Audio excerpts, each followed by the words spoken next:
Hi, I'm Yolmer from UAV Log. Welcome to this video tutorial.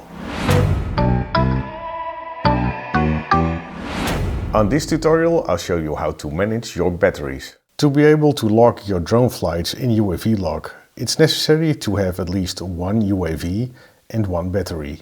The previous tutorial about managing UAVs was just about that. Once you set up a UAV correctly, it's necessary to set up a battery as well. To do that, you have to click this button, Manage Batteries.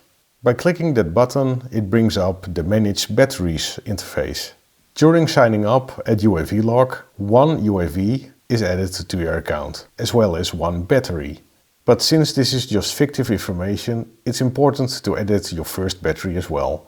To do so, you click on the name of the battery or one of the other items listed in this row. By clicking on the name of the battery, you now entered the Manage Battery Edit function. And what you see is pretty similar to editing a UAV. To continue this tutorial, I just punched in some additional fictive information about this battery.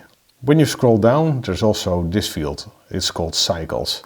Each time you start a flight using this battery and save it to your flight log and enabled this function with your battery, this counter will increase by 1.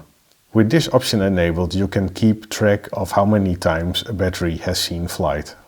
Once you've completed all the information regarding this battery, you hit the button Save, and now the battery is saved in the system, which you can use now to start a flight log.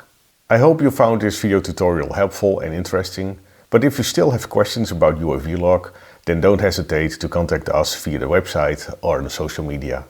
Thanks for watching, and until next time.